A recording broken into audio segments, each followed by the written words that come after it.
Wih, wakil. Kayak yang 4 Pak. Gila nih. Cairan novel. Ya buat pertanian Pak. Sudah ada yang masuk belum ada? Belum.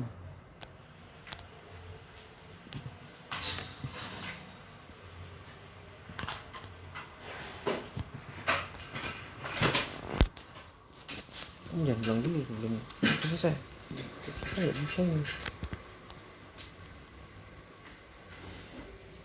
Join. Nah, coba. Terus?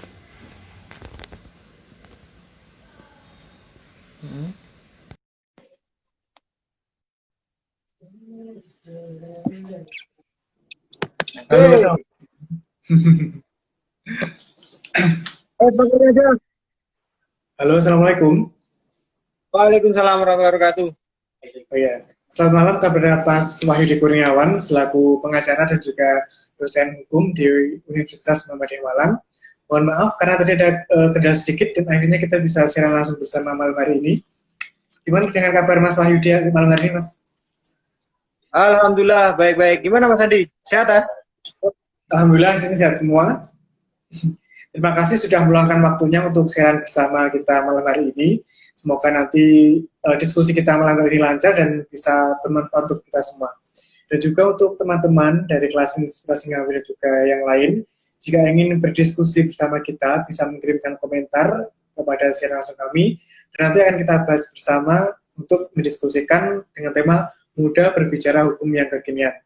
Nah, pada Mas Wahyudi, silakan memperkenalkan diri. Oke. Terima kasih Mas Andi.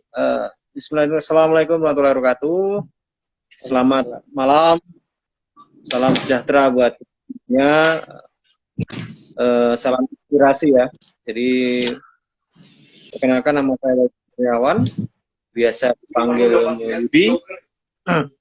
Kebetulan saya bahagia sekali Mas Andi ya bisa diajak untuk teman-teman kelas inspirasi Ngawi berbagi. Saya kalau ingat kelas inspirasi Ngawi itu kalau nggak salah ingat beberapa tahun yang lalu kita mengawali lahirnya kelas inspirasi Ngawi. Saya dengan Mas Dani, Yosep Dani Kurniawan, terus ada Mbak Sofa di sana. Jadi apa namanya istilahnya waktu itu dulu kami adalah apa sih yang kita bisa berikan untuk Ngawi, itu aja. Karena saya lahir dan besar di Ngawi, Mas. Jadi dimanapun saya tidak boleh lupa dengan Ngawi asal saya itu. Itu aja Mas perkenalannya, nanti sambil jalan sambil ngobrol aja. Oh ya Mas, kalau boleh tahu dari daerah mana Mas? Saya dari Sidoarjo Mas. Oh Sidoarjo. Berarti tinggal di Malang sejak kuliah atau setelah menikah? Gimana Mas? Tinggal di Malang semenjak kuliah atau setelah menikah? Ya, sejak kuliah saya. Jadi sejak kuliah di Malang, kemudian mencari sesuap nasi di Malang sampai sekarang tetap masih tinggal di Malang. Nah, untuk malam hari ini kita akan mendiskusikan mengenai muda berbicara tentang hukum yang kekinian. Untuk sebagai pembuka malam hari ini, apa sih pengertian dari hukum itu, Mas? Oke, terima kasih. Kemarin ada pesan dari panitia ya, Mas, bicaranya santai, muda, milenial, jangan terlalu yang berat. Terus kemudian jangan terlalu yang berbicara ke arah ranah yang agak sensitif katanya. Ya kalau kita bicara hukum, sobat inspirasi semuanya, hukum itu merupakan sebuah kumpulan ya, kumpulan aturan, norma yang itu tujuannya untuk mengatur masyarakat. Terus kemudian di situ ada sanksi. Kemudian itu kalau dari sisi awamnya begitu Mas, kita memanainya secara awam saja, sederhana, dan itu adalah yang yang bisa kita paham sebenarnya adalah kumpulan aturan norma yang tujuannya untuk mengatur masyarakat menjadi lebih baik. Tentu ada sanksi di sana. Itu Mas. Nah, kalau asal muasal atau cikal bakal hukum di Indonesia itu asalnya memang murni dari sistem hukum kita atau mungkin dari bawah penjajah, Mas? Oke, ini pertanyaan yang paling mendasar ketika orang mau belajar hukum. Yang pertama, Indonesia itu ya kita kalau kita flashback ke belakang kita punya sejarah masa lalu kita, ada sejarah yang menyenangkan, ada sejarah yang tidak menyenangkan, bahwa kita memang dijajah oleh Belanda waktu itu. Ini masih debatable ya, ada yang mengatakan 350 tahun, tapi tidak ada satu literatur pun yang mengatakan bahwa itu merupakan 350 tahun. Ya, hukum kita banyak dari Belanda, meskipun Belanda juga ada yang dari Prancis, kemudian ada yang dari negara lain. Tapi mayoritas hukum kita memang bukan merupakan peninggalan dari zaman penjajahan Belanda. Sampai detik ini baru beberapa, kalau yang fenomenal ya, waktu lalu, kalau sekarang kita sudah menampaki menuju era reformasi, perbaikan bukan hanya di sektor sosialnya, sektor hukumnya juga sudah mulai bagus. Artinya apa? Ada sesuatu yang perkembangan lebih positif. Ya, hukum yang ada di negara kita, Mas, yang hidup dan berkembang, ya hukum adat itulah yang merupakan hukum punya kita.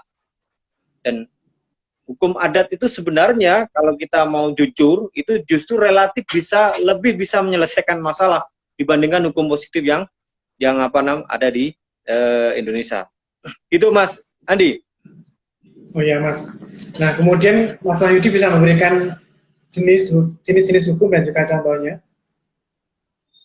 Oke, kalau ada jenis hukum ya, ada namanya hukum perdata, ada hukum pidana, ada hukum tata negara.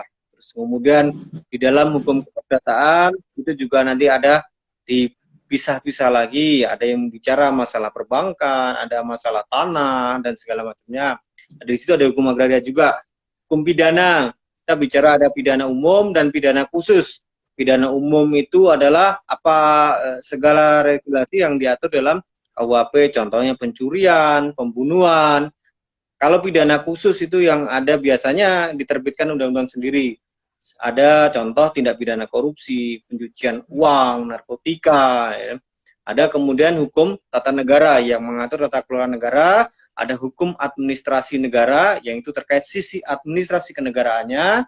Kemudian ada hukum internasional yang itu kita bicara terkait hukum terkait dunia internasional. Kita merupakan bagian dari dunia internasional, kita merupakan bagian dari persahabatan internasional, dan itu merupakan yang harus macam-macam hukumnya itu.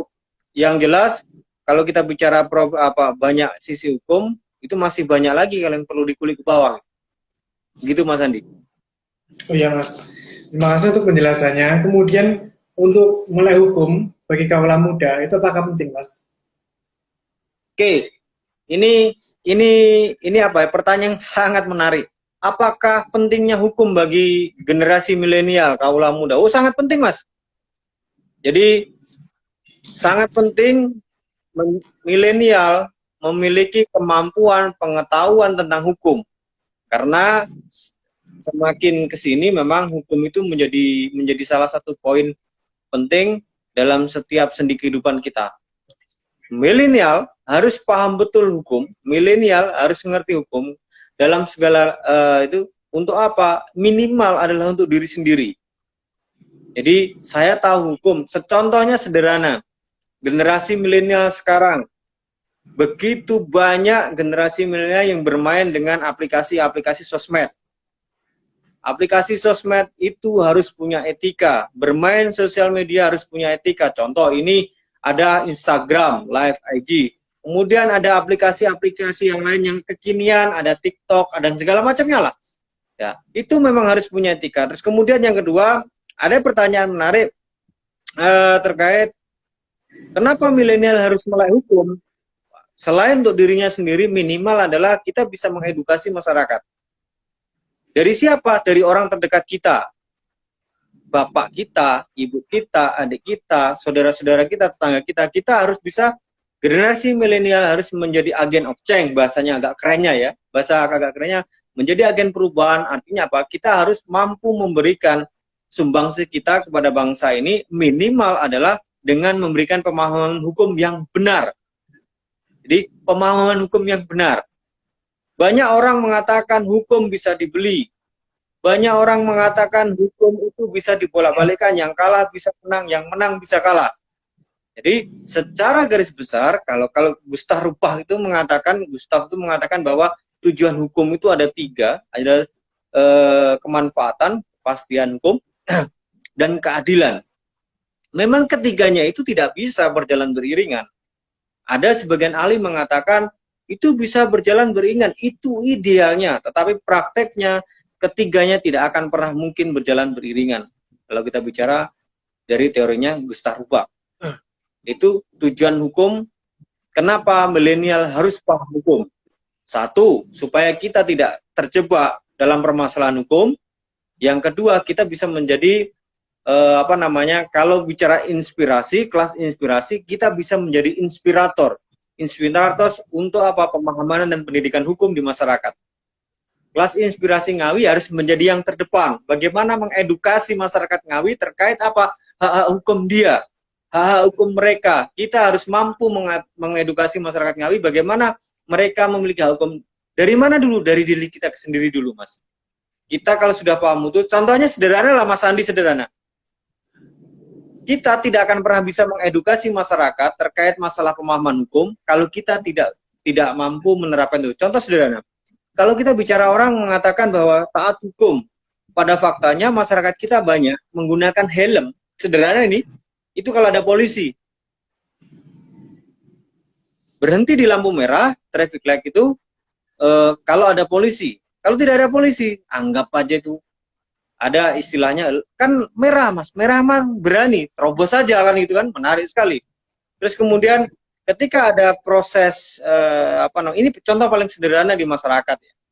Jadi tidak bisa kalau kita bicara masalah edukasi hukum tidak hanya bagi aparat penegak hukum, itu bukan tanggung jawabnya penegak hukum, bukan tanggung jawabnya guru, dosen, tidak. Tanggung jawab bersama.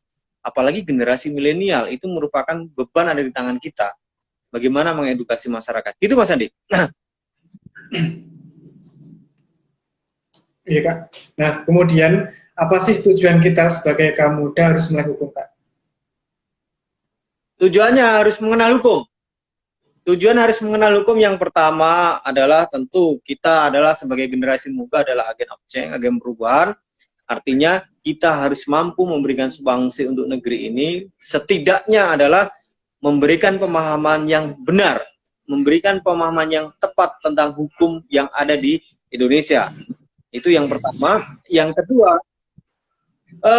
tentu setelah kita bisa mengedukasi, kita sebagai generasi muda, generasi milenial, itu harus juga mampu mengkritisi hukum itu sendiri.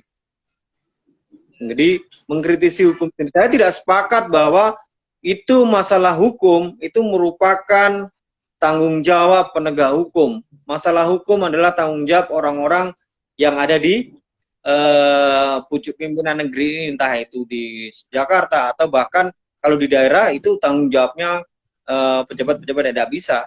Itu adalah tanggung jawab kita bersama. Artinya apa? Mengkritisi hukum. Kalau ada yang salah ya kita harus berani mengkritisi. Jadi, tetapi mengkritisi itu tentu kita harus memberikan ide, memberikan masukan, memberikan saran secara tepat. Bukan berarti hanya mengkritisi membabi buta saja. Gitu, Mas. Iya. Nah, sekarang Mas, ini kan kita sedang mengalami pandemi COVID-19. Nah, otomatis selama masa pandemi ini, kan nanti kedepannya kita akan mengalami masa yang lama untuk sampai pandemi ini selesai. Nah, apakah kira-kira suatu saat akan ada undang-undang atau hukum yang mengatur tentang pelaksanaan protokol kesehatan atau mungkin pelanggarnya gitu, Mas, kira-kira? Oke, terima kasih, Mas Andi. Hal itu mungkin saja terjadi. Dan negara memang harus segera berpikir ke sana ya. Artinya apa? Pandemi ini kita nggak tahu sampai kapan. Jadi selama ini yang kita tahu kan hanya sebatas prediksi, dan prediksi. Tidak pernah mengatakan pandemi ini selesai sampai sekarang, karena pada faktanya sampai detik ini pun vaksin belum juga ditemukan. Artinya apa? Bisa jadi nanti di era new normal ini, negara pun akan membuat kebijakan yang sudah dilakukan banyak nih. Keluarnya Perpu kemarin terkait PSBB. Artinya pembatasan sosial berskala besar. Nah, ini yang jadi problem bukan di situnya sebenarnya. Yang jadi problem adalah masyarakat ini taat atau tidak. Taat atau tidak. Ribuan regulasi dibuat, ribuan aturan sudah dibuat pun, kalau masyarakat kita tidak teredukasi oleh generasi milenial seumuran kita, maka ya percuma. Kasihan pemerintah gitu bahasanya. Sudah membuat regulasi, sudah tujuannya bagus, pada intinya ternyata di satu sisi ya masyarakat tidak taat. Kemungkinan ke depan negara juga akan hadir, Mas, dengan bisa jadi membuat undang-undang baru terkait kenormalan new normal ini. Bisa jadi nanti keluar aturan-aturan di daerah yang merujuk dari aturan pemerintah pusat, bisa perda, bisa perbu, bisa perwali, atau itu terkait kenormalan dulu. Dan itu mau tidak mau kita harus aware, kita harus bisa menerima itu dengan baik. Nah, ini muncul pertanyaan dari Kak Zova. Bisa nggak memberikan satu contoh hukum sebagai pedoman kaum muda untuk mengedukasikan hukum kepada masyarakat? Ini pertanyaan yang berat ya. Bisa dicontohkan nggak satu pertanyaan apa namanya hukum yang itu apa Mas tadi Mas ke speak punya saya bisa mengedukasi masyarakat? Sebentar. Apakah bisa memberikan contoh satu hukum sebagai pedoman kaum muda untuk bisa mengedukasikan hukum kepada masyarakat? Oke, terima kasih. Hukum, salah satu contoh yang bisa digunakan generasi milenial kita dalam mengedukasi masyarakat, yang paling memungkinkan dan itu bisa salah satu adalah kita bisa menggunakan undang-undang tindak pidana korupsi. Undang-undang tidak pidana pencucian uang, terus kemudian undang-undang narkotika, itu bisa kita gunakan untuk mengedukasi masyarakat tentang apa item-item itu, tentang korupsi, tentang narkotika, tentang tidak pidana pencucian uang. Itu yang bisa kita breakdown dari aturan-aturan hukum itu untuk kita jadikan bahan edukasi ke masyarakat. Dan itu tanggung jawab kita bersama. Ini live IG ini saya sangat apresiasi kelas inspirasi Ngawi ya, mengambil tema yang agak berbeda. Biasanya kan tema-temanya tentang akademik, kemudian bagaimana generasi milenial ini sekarang berani ngambil tema hukum. Besok ya jangan terus kemudian alergi sama politik, ya nggak apa-apa. Kelas inspirasi Ngawi besok ngomong masalah politik nggak ada masalah sebenarnya. Gitu Mas. Ada pertanyaan kedua tadi? Nggak kelihatan? Ada kedua. Ini dari Kak Wulan ingin menanyakan, apakah hukum Islam yang sesuai dengan syariat itu relevan untuk diterapkan di Indonesia? Oke, ini pertanyaan yang berulang-ulang dilakukan oleh teman-teman mahasiswa, teman-teman praktisi hukum. Bisa nggak sih hukum Islam diterapkan?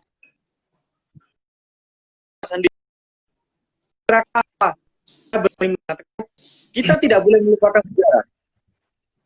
Ya, kita belajar dari sejarah. Indonesia merdeka itu bukan hanya orang Muslim. Jadi kita harus menghargai sejarah itu. Bagaimana perjuangan bangsa ini? Nah, kalau negara Indonesia untuk negara Indonesia kan mayoritas Muslim, iya. Tapi apakah hukum Islam bisa diterapkan? Hukum Islam sebenarnya tidak murni 100% hukum bisa diterapkan, tetapi jiwa dari hukum Islam itu pun sudah ada dalam regulasi-regulasi yang kalau kita mau melihat secara detail ya, aturan-aturan yang sudah ada di Indonesia sebenarnya itu sudah ada di sana. Apa namanya hukum Islam? Banyak contoh-contoh yang sebenarnya diadaptasi dari hukum Islam yang sudah ada. Tapi kalau menerapkan hukum Islam secara murni, saya saya bukan ragu ya, saya berani mengatakan tidak bisa. Kenapa? Kita adalah, ingatlah, simbol kita adalah Garuda Pancasila. Ini kembali Pancasila, jangan disinggung lagi Pancasila, nanti pertanyaannya semakin panjang. Jadi itu tidak bisa diterapkan secara menyeluruh murni. Karena apa? Ya kita tidak boleh. Bangsa ini dibangun dari tetesan darah, tetesan keringat, tetesan air mata dari seluruh anak muda generasi bangsa yang itu bukan hanya orang Islam. Ya bukan berarti kemudian kita menafikan bahwa peran ulama, tapi di sana juga ada peran, bukan hanya peran ulama, peran pemuka agama lain juga ada. Kita jangan lupakan sejarah. Meskipun jiwa dari hukum Islam itu sebenarnya sudah masuk di dalam beberapa regulasi yang ada di Indonesia, itu ya. Contoh sederhana adalah ini yang paling mungkin saya mungkin agak sedikit kontroversi adalah poligami. Poligami dilarang nggak di Indonesia? Tidak, Mas. Tetapi harus ada izin dari istri. Sama konsep hukum Islam. Tidak dilarang, tapi asalkan dia bisa berbuat adil. Permasalahannya adalah berbuat adil itu patokannya di mana? Ukurannya itu yang kita tidak bisa.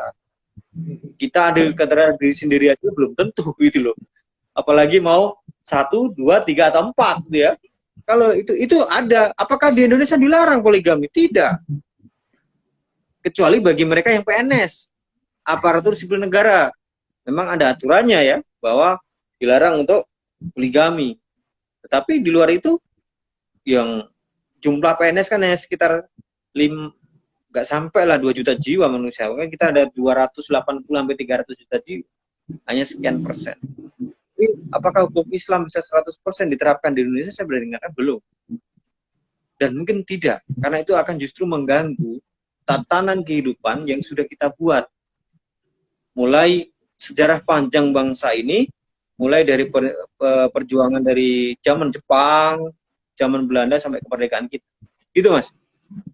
Ya. Ini ada pertanyaan lagi Kak yang muncul ke layar. Nah, cara kita sebagai masyarakat awam mengedukasi tentang hukum itu bagaimana Kak? Kan kita bukan dosen, kita bukan mahasiswa hukum. Nah, kita sebagai masyarakat awam mengedukasi tentang hukum ke masyarakat cara yang paling efektif seperti apa? Ya, cara yang paling efektif adalah menjadi role model, menjadi contoh.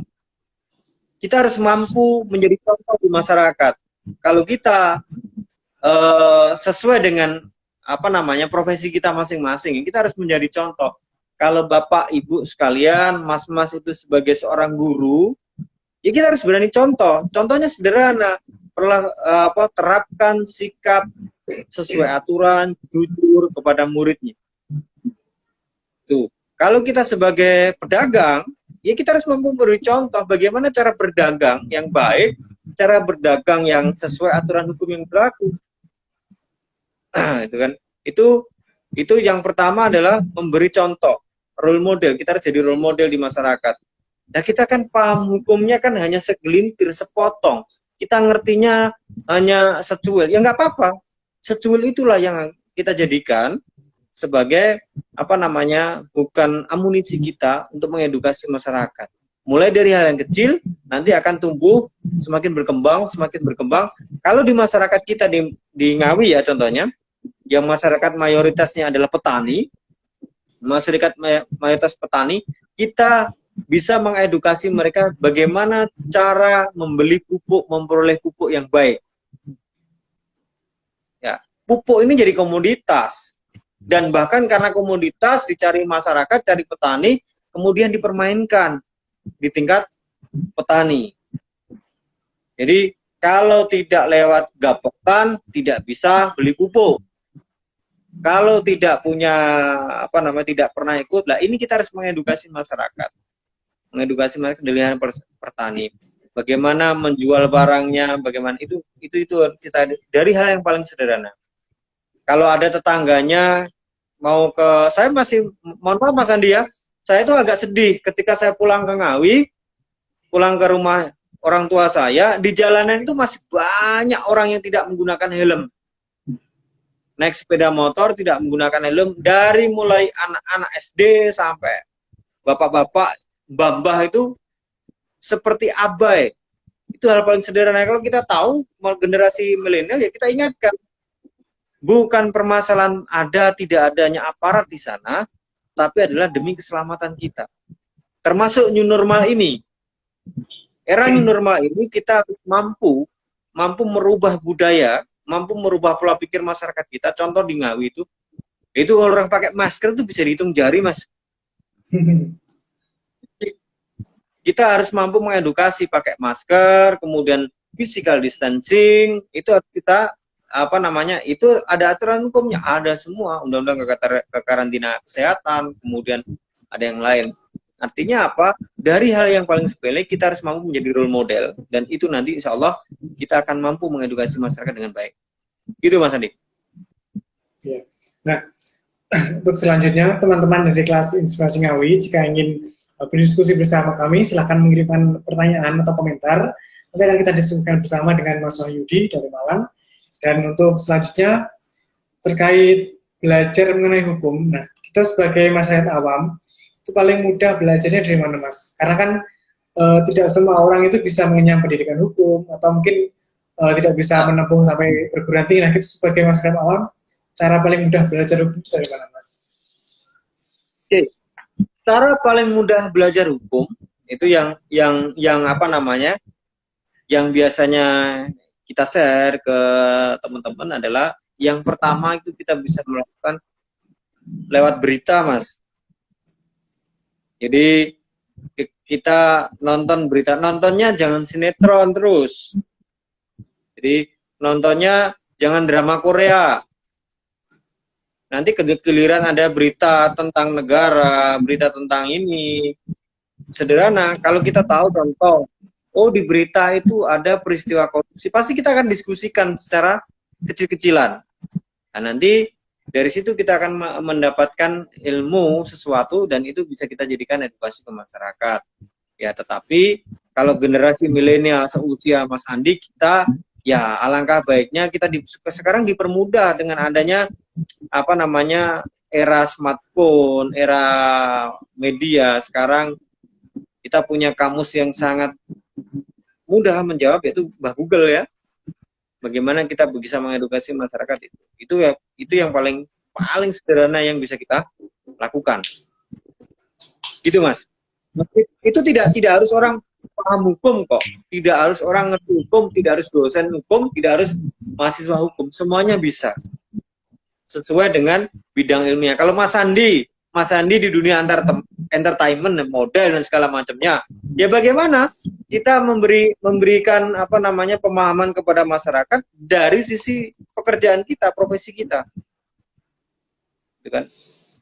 Dokter juga begitu. Yang Bapak Ibu dokter yang saya lihat tadi ada beberapa dokter yang ikut join. Ya kita bisa mengedukasi masyarakat dari sisi hukumnya dengan profesi kita. Ya, contohnya sederhana. Ya kita berikan konsul secara medis secara baik dan benar sesuai. Gitu, Mas. Ya.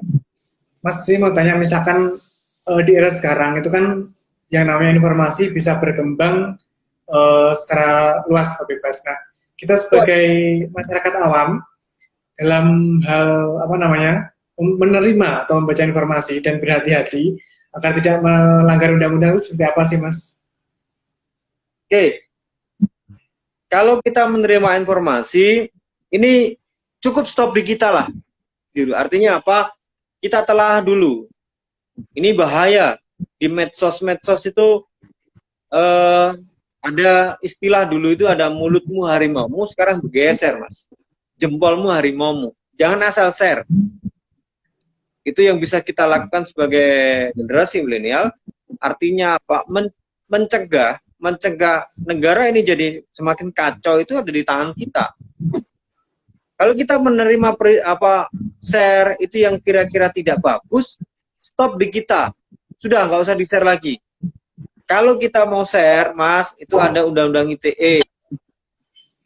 bukan hanya yang memproduksi, tapi yang menyalurkan, mengirim, menerima, menyimpan, dan segala macamnya ya, itu bisa kena ketentuan pidana. Nggak main-main ketentuan 2 sampai 6 tahun.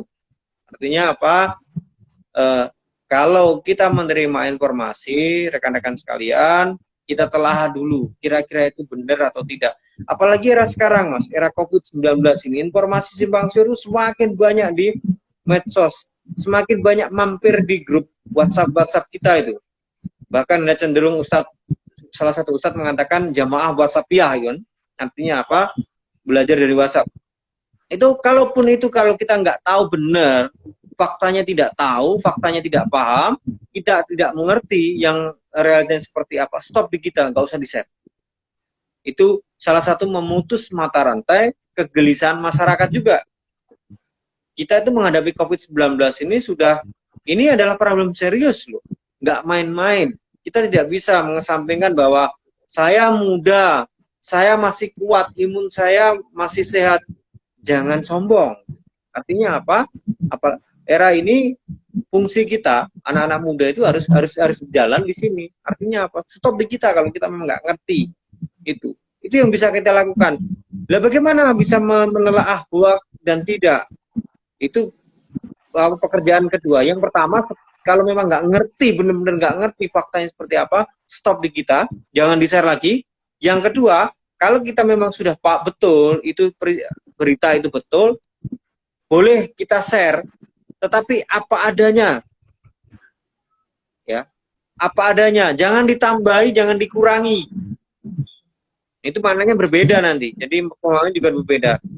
Kalaupun itu memang betul-betul kita paham, ngerti betul bahwa itu faktanya itu benar, boleh kita share, tetapi jangan ditambahi, jangan dibumbui lagi, jangan dikurangi. Nah biasanya kan begitu masyarakat kita, dibumbui lah biar agak sedikit sedap-sedap gimana gitu. Dikurangi lah untuk kepentingan saya atau kelompok saya, ini ada yang saya kurangi, ini saya bumbui. Jangan. Kalau itu benar-benar fakta real di lapangan, itu yang bisa kita lakukan sementara ini, karena ya semakin era keterbukaan media sosial ini kita tidak bisa membendung, Mas Andi. Jadi mungkin orangnya sama terkait, contoh terkait isu seseorang ya, mungkin orangnya sama, yang WA-nya sama, yang Mas Andi terima dengan saya itu bisa jadi beritanya berbeda. Jadi ini yang bisa kita lakukan. Stop di kita, kalau memang kita nggak tahu apa-apa. Kalau kita tahu beneran, ya cukup stop apa adanya, ya usah ditambahin, nggak usah dikurangi. Gitu, Mas. Ya, Mas. Sekarang, di era sekarang, bagaimana minat anak muda untuk belajar tentang hukum? Jadi misalkan ambil contoh di kampus Mas Wahyudi ini. Dari sekian mahasiswa baru, itu bagaimana minat mereka terhadap belajar hukum itu sendiri? Termasuk yang mayoritas ya, atau yang minor? Wah, kalau fakultas hukum di mana-mana memang tinggi, Mas, peminatnya ya. Peminatnya sangat tinggi. Ya, karena apa? Kalau kita kuliah di fakultas hukum, gitu kan, itu bisa masuk ke segala sektor apa namanya pekerjaan. Entah itu mau jadi di bidang praktisi hukum, jadi polisi, hakim, jaksa, dan yang lainnya, atau apa namanya kita bisa di pemerintahan, kemudian bisa berbisnis pun kita paham, kita bisa ngerti aturan, bisa berdagang juga bisa, di segala macam apa namanya sisi kehidupan itu bisa masuk di pekerjaan. Dari peminatnya cukup tinggi, mungkin apa namanya karena apa namanya ilmu hukum itu salah satu ilmu tertua juga gitu, Mas. Oke. Ya. Ini ada pertanyaan dari Mas Gentur. Bagaimana pendapat Bapak tentang kedudukan lembaga yudikatif, eksekutif, dan legislatif di Indonesia? Sudah setarakah atau ada yang lebih mendominasi, Mas? Ya, kalau kita bicara kedudukan kelembagaan, jadi yang namanya yudikatif, eksekutif, dan legislatif, bukan lembaga tinggi negara. Jadi kalau ditanya apakah ada yang lebih mendominasi, ya kalau dari sisi kenegaraan semuanya saling melengkapi. Kalau sisi prakteknya, politiknya ya nanti dulu kan. Jelas legislatif lebih mendominasi, Mas. Karena dia yang membuat regulasi, dia yang membuat aturan, itu bisa sekarang faktanya adalah eksekutif dan legislatif ini saling saling memberikan pengaruh. Dan yudikatif terkait lembaga hukum, penegakan hukum, ya seperti mesin penggerak saja, robot saja untuk menjalankan hukum yang ada. Dibilang apakah ada yang mendominasi? Harusnya mereka adalah setara. Jadi, harusnya adalah setara karena itu adalah untuk negara. Tapi kalau faktanya, kalau bicara hukum antara realita dan fakta bisa jadi berbeda. Kan? Kalau bicara politik, apalagi kan, saya tidak mau ke arah yang politik. Gitu, Mas. Nah, kita sebagai masyarakat awam, apakah juga bisa bertindak atau membantu dalam penegakan hukum di Indonesia?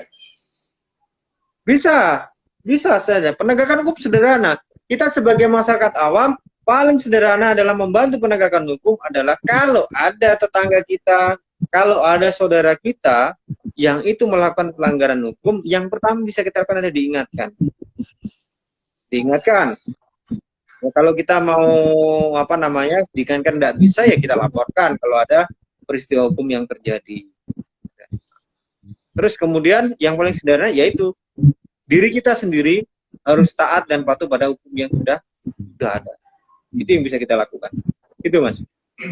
Nah, terima kasih untuk teman-teman dari kelas Inspirasi Ngawi. Jika ingin berdiskusi atau menanyakan sesuatu, bisa langsung meninggalkan komentar atau menulis di layar kita. Nanti akan kita diskusikan bersama dengan Mas Yudi dari Malang. Nah, menurut pengalaman Mas Yudi nih, selama mungkin sebagai pengajar atau dosen, kira-kira yang paling membuat mahasiswa itu susah menerima materi itu materi hukum tentang apa, Mas? Hukum ya? Ya kalau mahasiswa saya kebetulan enjoy saja, Mas, ya, karena mereka tertarik untuk menjadi praktisi hukum gitu loh. Yang paling susah dipahami memang kadang-kala adalah hukum internasional, terus kemudian justru hukum adat ya, hukum adat kita, karena kita harus memahami betul sejarah kalau kita bicara hukum adat. Kemudian ada ya itu hukum internasional, hukum adat, kemudian hukum itu mungkin agak susah karena itu ada cenderung filsafatnya. Itu, Mas. Tapi kalau secara umum, alhamdulillah, mahasiswa saya fine-fine aja, suka-suka aja, Bro. Nah, ada pertanyaan dari Kak Sofa. Tata cara pelaporan suatu kasus itu alurnya mulai dari mana? Oke, kalau kita mau mengadvokasi, melaporkan kasus, tentu yang pertama harus kita lakukan adalah kita harus cek and recheck data. Kita harus punya data. Pengumpulan data itu penting. Kita harus mengumpulkan data, di mana data itu merupakan bahan kita untuk melaporkan. Kemudian kita datang ke kepolisian, ke sentra pelayanan. Nanti di sana akan ditemui dan akan diarahkan kemana laporan kita itu, apakah reskrim, atau apakah itu adalah kudum atau pidana khusus, kan? Alurnya mulai dari mana? Ya mulai dari bawah. Dari bawah itu dalam artian apa? Kita mencari, mengumpulkan data, mengumpulkan dan mengolah data dulu. Jangan kita ke kepolisian melaporkan kasus, kemudian kita nggak punya apa-apa. Kita harus punya dulu. Ini datanya dikumpulkan, selesai. Ya tidak harus data itu komplit, tidak harus. Minimal harus ada bahan permulaan, data permulaan yang bisa kita jadikan bahan untuk laporan itu. Baru kita ke polisi, nanti di sana akan diarahkan oleh kepolisian. Ini arahnya kemana ya? Kalau itu contoh paling sederhananya melaporan ke kepolisian. Kalau ke KPK, kalau ke Mabes Polri, bikin surat saja nggak apa-apa terkait peristiwa hukum yang dialami. Nah, untuk teman-teman yang lain, misalkan ada pertanyaan bisa dikirimkan. Ini sudah muncul lagi, bagaimana langkah-langkah meminta bantuan hukum bagi masyarakat awam, Mas? Oke, ini pertanyaan Mas Heru ya. Aduh. Gimana Rul, kabarnya Rul? Ini Mas Sarul ini pemain timnas U19 dulu. Jadi Bapak polisi nih ya sekarang ya. Jadi gini, bagaimana langkah-langkah meminta bantuan hukum bagi masyarakat awam? Jadi Bapak Ibu sekalian, kalau meminta bantuan hukum bagi masyarakat awam, silakan datang ke pos bantuan hukum. Biasanya di pengadilan ada, kan? Di pengadilan negeri, insya Allah hampir di seluruh pengadilan di Indonesia ada. Datang ke sana meminta bantuan hukum. Biasanya nanti kalau nggak gitu ke lembaga bantuan hukum Bapak Ibu sekalian. Jadi ke lembaga bantuan hukum biasanya nanti akan ditanyakan kalau masyarakat awam prosesnya bagaimana, tetap akan dibantu.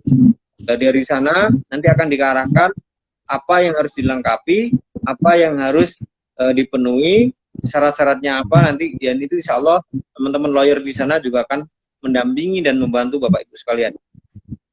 Tetapi kalau kita bicara bantuan hukum, memang ada dua, atau ada yang namanya bantuan hukum cuma-cuma, itu bagi masyarakat yang miskin, yang tidak mampu. Ya kalau satunya bantuan hukum profesional, itu yang dilakukan oleh teman-teman advokat, dan itu berbayar. Bagi yang tidak mampu, untuk mengakses bantuan hukum cuma-cuma, sesuai dengan undang-undang bantuan hukum, nanti bisa diakses, tapi dengan memenuhi persyaratan, salah satunya adalah surat keterangan tidak mampu dari kelurahan atau desa. Surat keterangan itu dijadikan bahan bahwa nanti itu akan ditangani oleh teman-teman lembaga bantuan hukum maupun pos bantuan hukum atau teman-teman advokat profesional yang ada di daerah tersebut. Itu yang akan dilaporkan ke Kemenkumham bahwa menangani perkara itu. Nah, prosesnya bagaimana? Nanti di sana akan dijelaskan lebih detail oleh teman-teman pengabdi bantuan hukum di sana, LBH, Posbakum, teman advokat. Jadi, dan itu untuk semuanya, Mas. Tidak untuk 1-2 golongan, tidak hanya untuk masyarakat miskin saja. Pokoknya seluruh masyarakat awam yang memerlukan bantuan hukum, meminta bantuan hukum, silakan datang ke lembaga bantuan hukum atau ke advokat profesional, kantor-kantor lawyer profesional atau pos bantuan hukum di pengadilan juga ada di sana. Gitu, Mas. Ya. Nah, saya juga mau tanya mengenai lembaga bantuan hukum di sebuah kampus, Mas. Biasanya setiap kampus itu kan punya yang namanya lembaga bantuan hukum. Nah, apakah mereka hanya melayani lingkungan kampus atau juga melayani masyarakat umum? Oh, enggak. Jadi LBH, lembaga bantuan hukum di kampus, itu tidak hanya melayani masyarakat kampus, Mas. Itu digunakan untuk seluruh masyarakat awam juga, di luar kampus juga dilayani. Bukan hanya untuk masyarakat kampus. Karena namanya memang LBH kampus, LBK, contohnya BKBA UMM. Itu memang ada label-labelnya UMM. Tetapi ya kita pelayanannya bukan hanya untuk warga besar, keluarga besar di kampus, tapi untuk seluruh masyarakat itu kan. Karena ada kode etik di bantuan hukum, ya kita tidak boleh yang namanya memilih perkara itu. Memilah boleh, memilih perkara nggak bisa. Kalau ada yang datang meminta bantuan hukum dan itu sesuai kriteria dari undang-undang bantuan hukum, ya kita harus jalani. Kita harus layani itu dengan baik dan benar. Gitu, Mas. Ya, terima kasih. Mungkin ada teman-teman yang ingin disampaikan juga, ingin bertanya atau diskusi bersama kami, bisa menuliskan di komentar mengenai tentang mudah berbicara hukum yang kekinian. Nah, kalau misalkan di era yang sekarang, itu kan masyarakat sukanya yang entertainment, mungkin yang media sosial. Nah, berarti semakin hari semakin kesini itu berarti masyarakat terutama golongan muda semakin antusias mempelajari tentang hukum gitu, Mas ya? Ya. Jadi ya semakin antusias, semakin menarik karena hukum itu kalau semakin dalam dikulik itu akan semakin menemukan sesuatu yang sangat menarik dan itu menjadi bahan kita, bahan renungan kita, bagaimana bangsa ini ke depan, membangun bangsa ini ke depan bukan hanya dari sisi politik saja, bukan dari sisi ekonomi saja, tapi yang terpenting adalah bagaimana membangun kehidupan hukum ini menjadi landasan depan supaya bangsa ini jadi maju gitu, Mas. Ya, Mas. Kalau setahu saya untuk tentang jurusan hukum itu kan adanya di tingkat perguruan tinggi. Nah, kira-kira perlu nggak sih? Kira-kira perlu nggak sih pelajaran tentang hukum itu masuk ke sekolah dasar atau sekolah menengah? Kira-kira? Penting. Sebenarnya perlu, tapi hanya pengenalan. Pengenalan apa sih hukum itu. Tapi sebenarnya itu kalau di SMA, di sub ilmu di dalam ilmu hukum itu sudah diajarkan. Ada sosiologi, ada antropologi, itu yang ngambil jurusan IPS ya di SMA-nya. Kemudian ada di PPKN, pendidikan kewarganegaraan, itu sebenarnya kita bisa masukkan ke sana. Itu sebenarnya sudah dimasukkan ke sana, Mas. Tapi memang untuk langsung ke masalah hukumnya ya di perkuliahan. Mana untuk teman-teman yang dari kelas Inspirasi Ngawi ingin berdiskusi atau menanyakan suatu hal, bisa dikirimkan melalui komentar. Nanti akan kita diskusikan bersama dengan Mas Yudi dari Malang. Nah, kemudian untuk yang akhir-akhir ini, kan namanya berita itu kan simpang siur, Mas ya. Ada yang sumbernya jelas, ada yang sumbernya tidak jelas. Nah, bagaimana sih kita menyaring atau membedakan hukum yang asli dengan yang hoax atau yang palsu? Tinggalin. Ya, kalau kita bicara bagaimana kita menelaah sumber informasi ya, kita harus telah betul ya, hati-hati kawan-kawan sekalian, teman-teman sekalian, bahwa apa yang diterima kita itu harus menjadi kita harus cari sumbernya betul. Kalau yang sekarang paling mudah ya, kita cari di Google ya, nanti akan ketemu sebenarnya foto. Ini kalau terkait foto yang hoax dan segala macamnya itu memang harus ahlinya, Mas. Kalau kita orang awam nggak bisa. Ini benar atau tidak, ini foto ini editan atau tidak, bukan kita, tapi orang-orang ahli. Nah, ini ada pertanyaan yang muncul, Kak, dari Kak Sofa. Bagaimana menyadarkan masyarakat untuk melaporkan hukum? Pasti banyak yang takut untuk melaporkan kasus yang dialami. Oke. Menyadarkan masyarakat untuk melaporkan hukum, ya itu problem ya. Orang takut pada proses hukum yang dialami. Sebenarnya ya kita tekankan aja pada hak-hak kita sebagai orang, kita sebagai manusia, sebagai warga negara, kita tekankan ada masyarakat ini punya hak, punya kewajiban untuk menyadarkan masyarakat yang lain. Ya caranya sederhana sih, kita beritahu haknya seperti apa, kemudian kita dampingi. Kalau takut kemungkinan karena ada intimidasi dan segala macamnya, kita sebagai generasi milenial nggak usah takut, asalkan apa yang dilaporkan itu benar, bukan berupa fitnah. Jadi ada kasus hukum, ada peristiwa hukum, dilaporkan saja, asalkan itu benar, bukan merupakan sesuatu yang fitnah. Itu yang tanggung jawab kita, tugas kita sebagai generasi milenial. Artinya apa? Kita harus mengedukasi masyarakat. Kalau memang ada problem hukum, ya itu yang benar-benar problem yang sesungguhnya, itu kita sampaikan yang dialami. Biasanya takut, Mas, lapor ke polisi dan segala macamnya, iya, gitu kan. Apalagi nanti yang dilaporkan adalah orang yang memiliki kekuasaan, kewenangan, atau jabatan yang tinggi. Itu biasanya takut. Ya, itu tanggung jawab kita. Kita mengedukasi masyarakat pelan-pelan. Tidak bisa frontal. Tidak bisa seperti membalikkan telapak tangan untuk edukasi masyarakat tentang hukum. Memang harus pelan-pelan. Tetapi insya Allah bisa kok. Kali saya yakin juga bisa. Itu, Mas. Ya.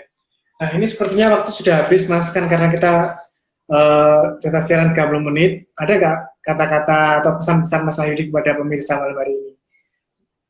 Oke, terima kasih Mas Andi. Oke, selamat malam inspirator muda Indonesia. Selamat malam teman-teman kelas Inspirasi Ngawi. Terima kasih atas waktunya terkait problematika hukum di Indonesia. Kita generasi muda, kita anak muda, Indonesia memiliki masa depan yang cerah. Indonesia memiliki masa depan yang lebih baik. Mari kita bangun Indonesia dengan aura positif. Mari bangun Indonesia ini dengan nilai-nilai yang positif. Hukum itu memang dibuat, tapi keadilan itu harus ditegak. Itu, Mas. Ya. Terima kasih banyak kepada Kak Wahyudi Kurniawan dari Malang. Semoga nanti kita bisa melanjutkan diskusi kita lain waktu, dan jangan sampai kapok untuk membantu kita sambil belajar mengenai hukum terhadap khususnya kawula muda. Nah, terima kasih juga kepada teman-teman yang sudah menyaksikan siaran kita, diskusi kita mengenai muda berbicara hukum yang kekinian, dan nanti akan kita lanjut dengan sesi berikutnya dengan tema yang lain. Terima kasih banyak kepada Kak Wahyu Kurniawan, dan terima kasih banyak juga kepada pemirsa dari kelas Inspirasi Ngawi. Wassalamualaikum warahmatullahi wabarakatuh. Waalaikumsalam warahmatullahi wabarakatuh.